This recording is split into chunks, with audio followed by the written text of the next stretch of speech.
Okay, welcome in.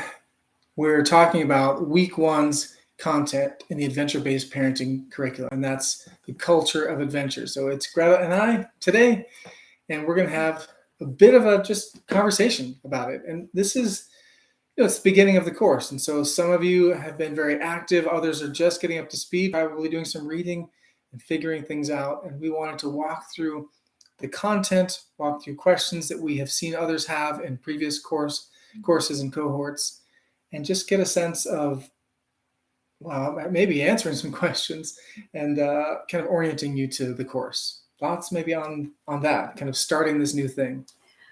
Well, this first week has a lot of information, and it sets a really great foundation for the next 11 weeks to come.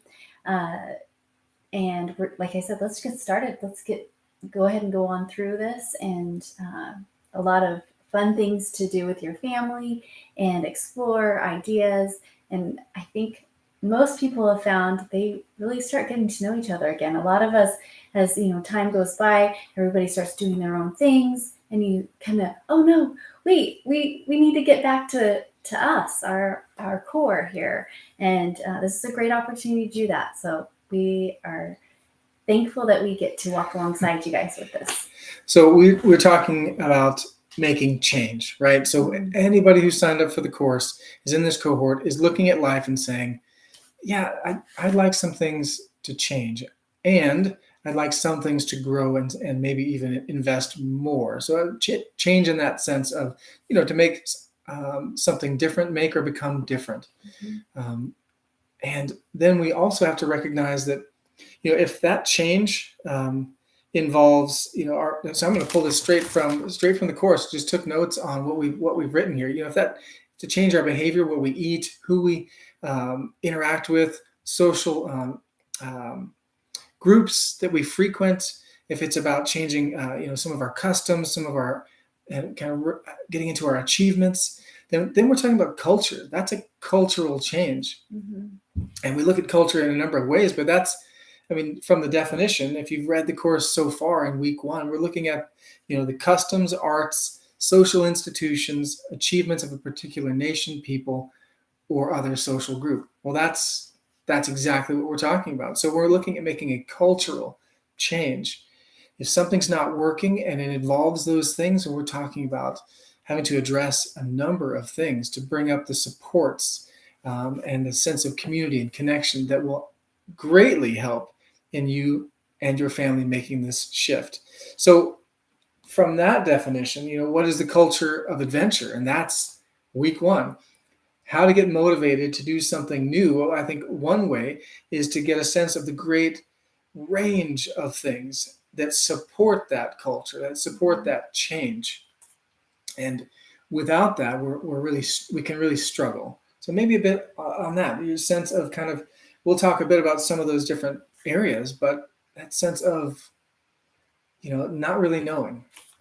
So that's why one other great thing about this is that you're looking at specific areas. And I think a lot of you will be surprised how much culture of adventure you have already in you. That's why you're looking to this course, is that there's something about adventure, something about the relationship, the resilience piece that's missing, or just motivation for being active, and those pieces, you value those pieces. That's why you came to this. And so when you look at this list and you go, well, how is this when you start digging in, you start hearing from all the different people in your family, it'll become rich, and you'll go, oh yeah, that was that book I read when I was a kid that has been kind of stored up in my heart. Or that even, there's so many Bible stories too that I find inspiration from, or family history. You look at your great grandpa or whoever it was, they were on the Oregon Trail, and all of a sudden you start thinking, oh yeah, adventure really is key. And so how do I do that now in this culture? Well, I have to create a culture. Well, because I find what's so interesting. Or dive into the one that is around. Well, for so many families, like for parents, that was part of your upbringing. You were on the BMX bike. You were, playing until you didn't come home until the lights came on. But that was normal for you as a kid, and for generations, stories like that have existed. And then Greta mentioned the Oregon Trail, and I mean, adventure was just life. And then I know I've talked to so many parents who have recognized at some uncomfortable point that that's not the experience that their kids have ever had. That was never actually part of their life. That there was always a cell phone. There was always a range of supports. There's always screens. The school systems are very different than they were when you were a child. And so for parents who recognize that actually the culture that I grew up in, where these kinds of things were normal, these books, these stories, these movies, I'll go through the rest of the list, right? The people, the events, the food, that was all different for you. And most of the parents that we speak to have come to a realization that that's not the culture that their children have ever lived in. And those stories that you have stored up, you may not have ever told. And if you don't tell those stories, if you don't foster that culture, well, then of course the next generation will have no connection to it. And so the sense of cultural loss, we've addressed in a number of different ways, but that's exactly what has occurred and what will continue to occur unless you make a shift. And so we talked about film within the course, film and media. Now, film and media, that is where philosophy meets community. So the movies that are out, the TV shows that are out, that's where the primary venue of cultural philosophy is displayed. If you want to know what the culture of your community, of your society is, what are the movies? What are people watching? That promulgation of information is almost not filtered at all by our minds. We take that stuff in, and if we take it in as a child, we don't know to filter that information. That's just normal. And so if we talk about the culture of adventure and how to inspire your kids into adventure, then they've got to experience adventure, and they need to experience it across multiple venues and modalities so that it's all pervasive. It becomes just rich and diverse. And it's not just a thing that you are doing, like, oh, we're going backpacking, and now we'll go back to life. Well, and culture is something that they'll bring to the next generation because they'll value it and they'll see the importance of it. Yeah. And so this is week 1. So a lot of this is level setting in terms of the basics of the course, the basics of working for Greta and I as guides, as experiential educators, and as counselors certainly as well. But primarily we're looking at a few concepts that we want to make sure that families are getting. And they don't necessarily apply to the culture, although they certainly do, because that is the culture of those who are, leading adventure-based treks. And one is the full value contract. So that's something that has been part of experiential education for decades and decades, and has greatly informed the way that we lead both groups and that we work with families. And I mentioned as well, it's very similar to the way that I work with individual clients in psychotherapy or counseling. And so maybe a bit about full value contract and some of your experience. What are some of the things that you come up with in terms of questions or comments? Well, one thing is to make sure parents are looking at that before they introduce it to their kids, because it can make the family meeting very long if you're reading through that. And it's something you want to know and then give to your kids. And between you and your spouse, have an understanding of the full value contract. Right. So each of these pieces are things where you as a parenting team, whether it's a parent or, both of you, the idea is that you two get on page. That's the goal here, is the two of you get on page, or you get on page with yourself. If the other parent either isn't there or it's just you, or they're just not participating, that's a thing. So you get a sense of where you're going to lead. and then you bring that to the team and you offer that to their level, Right. so that you have a sense of this. And so it does take some homework, for sure. Right. So a full value contract, that's a great tip and trick. We also go over the weekly tasks chart. So if you're looking into, week one's content, get into that. The idea is to get this ball rolling. And what we have found time and time again is over 12 weeks of being intentional. Well, intentional outcomes happen. Yeah. When we aren't intentional, just whatever happens. And for most families, that's why you're here, is to see change. Mm-hmm. Well, the way that we see change is that we do change. We do the thing. And so having that be explicit is how we get there. So SMART goals are something that you should be wrapping up this week. Probably aren't done with, or maybe you are. And the idea is that, especially for the parent or parents, because we're the example, right? Our words aren't nearly as strong as our actions. Well, yeah. I mean, how easy is it for us to have goals for other people? Oh, I really want to see you do these things because you annoy me, or I think you're weak in this area, or let the kid, and that's where the full value contract comes into place, right?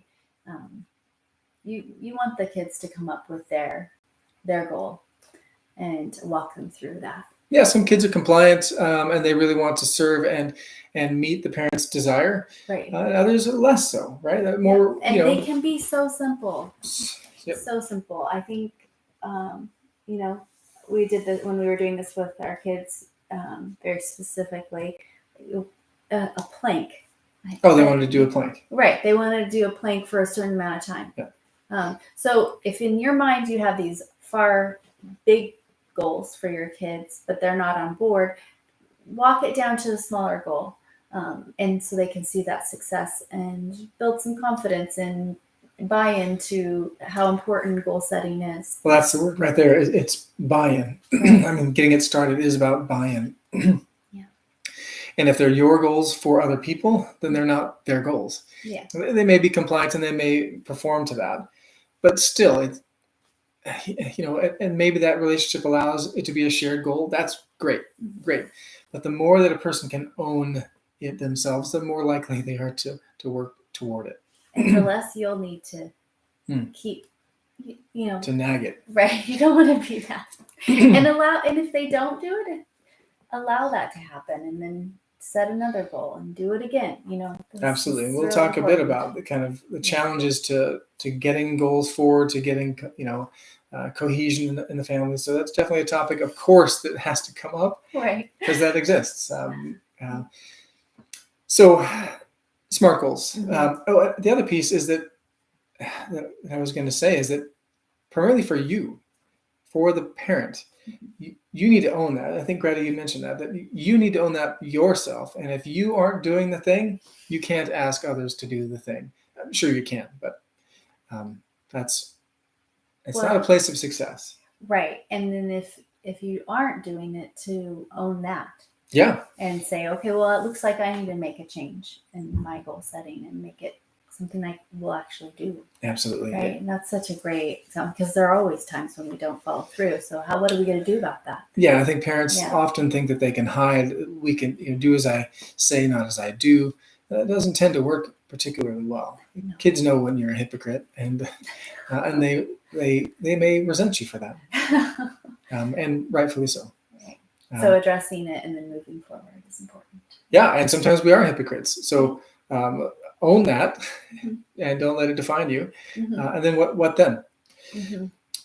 So the family check-ins and family meetings, different things, different things, same idea, same purpose ultimately. So family check-ins, maybe a bit of how that goes for you. Check-ins for me with the kids is usually in the morning or in the evening, and it's just how's it going and where are you? Tell me a little about your day. Anything you want to talk about? Maybe some things on my part. Hey, remember to da da da da. So you're talking beginning of the day. Yep. And high level operational stuff, and some 5-10 minutes. Some emotional. How's everybody doing? But primarily, house cleaning kind of. I mean, not actually house cleaning. Well, that's although it could be included. But just a quick update. Yeah. Whereas the family meeting, the right? family meeting, we tend to do them on a weekly when we're following, the plan, and everybody can have a deviation for sure. So typically weekly, we like to do them on Sunday evening as we're kicking off that next week. Mm-hmm. And so that's how this is designed in terms of the curriculum, as you know, if you're in the course. Sunday starts the next week. The idea is family meeting, and you're going over a range of things. And we've talked about that in the course a bit more, but maybe a bit of your thoughts on the family meeting. Again, having a time for it. So 1 hour or whatever your family decides. Maybe it's 20 minutes. Oh, you mean a duration of time? A duration of time, Yeah. Because, it's just important. And then some parents can go a bit longer in their can speech. happen, and having something fun involved. So whether a lot of times we talk about a treat, some kind of food or drink that you can enjoy together, and maybe a game involved there. And then obviously, we're going over the course material a bit. After we've done our homework, then we can present them with the basics of, or maybe more involved, depending on your age group and the kids and all these things. This is such a great opportunity to know more about our kids, because like I keep saying, they're busy, they're running around doing stuff, and this is such a great time to come together and see where everybody is, and share some more information that really feeds the quality and the culture of your family. Yeah, and part of the other reason for Sunday is that you've wrapped the entire week. You've also had the next week's content available to you on that day. Mm-hmm. So parents have a chance to look over, okay, here's the stuff, here's the concrete tasks that we're going to be tasked with this week. So you can get together with, whether it's spreadsheet stuff or whatever the things are, you have an opportunity to talk about that, and then to kind of wrap the week in a debrief with the kids, and then discuss, okay, for this week, here's what we're going to be working on. Yeah. So it's a great opportunity to look to the past for the debrief, and then look to the future with what the plan can be. Yeah. So the adventure of that week. And the other piece, just functionally, is it's Sunday night. So it's before we begin either maybe a more traditional work week, school, whether it's public school or homeschool. And as Greta said, families are all over the place. And, so it's a busy time. Sunday, hopefully a little chance to all get together and keep it fun. Yeah. So into some of the content, some of the culture of adventure, which is the content of this week. Mm-hmm. We have not just, so we wanted to, of course, kick this off in a sense of, here's some of our ideas. Here's what we have noticed in the culture of adventure. We've been doing adventure-based work for 20 some years. And so for us, it was a little bit difficult to get a sense of, that actually is, that's why we're doing that. In fact, our oldest at one point said, like, I actually have, as we were going over the content, how did he say that? Do you recall that? Isn't this just how? Yeah. Right. Yeah, basically, like, isn't this just how normal families do stuff? Like, don't they do the film thing? They do the different. No. They talk about experiential education, natural consequences. No, it's been the bulk of our careers, and so right. We've had the benefit of being trained by tremendous leaders and just really soaking in that time. And then as we became parents, it was just a natural fit to the way that we work with groups and teach resiliency and navigation and all those things. Where it was all about teaching how to teach people in environments that they're not familiar with. Well, that's raising kids. They're little people in environments that they're not familiar with. And the great thing about the adventure-based teaching modalities, adventure-based parenting, is that it's incorporating all those bits of learning, how we learn, how groups work together, the challenges of that, how to navigate difficult things. And so we go over that for the coming week, so I won't belabor that too much. We're excited about it. Well, yeah. Sharing it. So fun. a big piece to this, though, was that we'd have to break down, what are the things that we just like how do we separate that to what are the things that we have intentionally gathered as adventure-based culture? Another key benefit of the cohort and the ABP tribe. So if you haven't signed into that, which a number of you are in it, but haven't shown up yet in the comments. And so we're looking to see and hear from you. As you get their answers, you get a sense of the movies, the music that they are also digging. And what I love about it is you get access to things that you've never heard of, and people are across the globe. So you're getting responses from people all around, the wide world. And then a number of them are shared. So you can think, me too. That Willie Nelson tune is such a great one in my, in my toolbox for when I'm feeling a certain mood with the family. We're going on a road trip, and so we're doing On the Road Again. On the Road Again. Yeah. I mean, come on. But the idea of getting other responses. I mean, maybe a bit of your experience on listening to parents and their responses. Well, that has been a really enjoyable thing to see that other families have the same music or different. You can grow from one area and then just be encouraged by the other.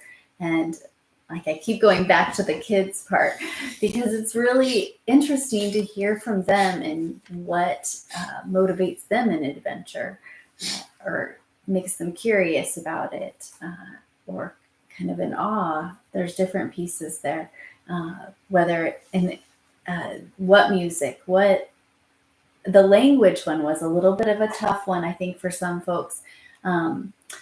And it's about the vocabulary. So if you're a doctor, there's vocabulary, right? And if you're a cyclist, there's vocabulary. Absolutely. And swim team or all these different venues of adventure, you have to know all the parts of the gear and those pieces. So that was an interesting thing to explore.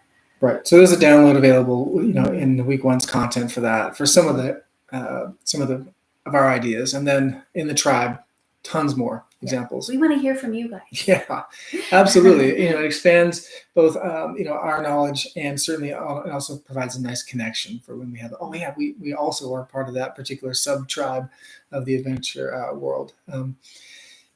Let's see, and we want to be on the sharing part. We want you to be sharing the journey on social media and within the ABP tribe. The great thing about the tribe is it's just us. So it's us speaking the same lingo, having these shared challenges. I mean, it's very rare that a person is going through something that is entirely understandable by somebody else in this tribe. We get this. That's why we're here.